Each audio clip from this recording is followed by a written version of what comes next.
এই মুহূর্তে এভারকেয়ার হাসপাতালের সামনের পরিস্থিতি কেমন দেখছেন, আর নেতাকর্মীরা কি এখনো আছে জানাবেন আমাদের।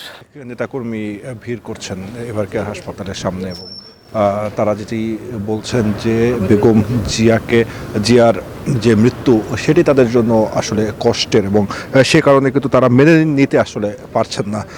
এবং জানেন যে সকালে বেগম জিয়ার মরদেহ প্রথমে তার বাসভবন ফিরোজায় নেওয়া হবে, এরপরে মরদেহ নেওয়া হবে সংসদ ভবন এলাকায়। সেখানে বাদ জোহর জানাজা অনুষ্ঠিত হবে, জানাজার পরে তার মরদেহ দাফন করা হবে শহীদ প্রেসিডেন্ট জিয়াউর রহমানের ঠিক কবরের পাশে। এবং সেখানেও কিন্তু এখন যে কবর খননের যে কাজ সেটি কিন্তু এখনও চলছে এবং বিএনপি যেটি আশা করছে যে আগামীকাল বেগম জিয়ার জানাজায় কয়েক লাখ মানুষের উপস্থিতি হবে। সে কারণে কিন্তু সব ধরনের প্রস্তুতি ইতিমধ্যেই সম্পন্ন করেছে দলটি। এখন যে বিষয়টি যে কখন নেওয়া হবে ফিরোজাতে তার মরদেহ, যতটুকু আমরা তথ্য পাচ্ছি তাতে ভোরের দিকেই আসলে তার মরদেহ নিয়ে যাওয়ার কথা রয়েছে।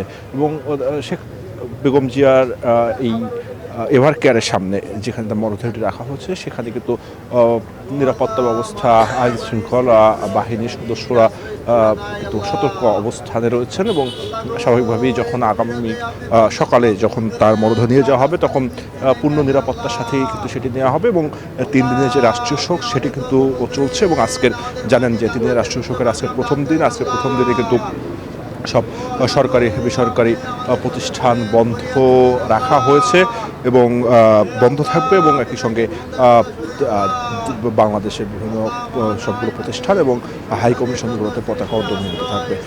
তো এখন পর্যন্ত যে বিষয়টি যে বেগম খালেদা জিয়া কিন্তু মঙ্গলবার সকালে তিনি মৃত্যুবরণ করেন এবং এরপরে কিন্তু পুরো শোকের ছায়া নেমে আসে পুরো দেশ জুড়ে।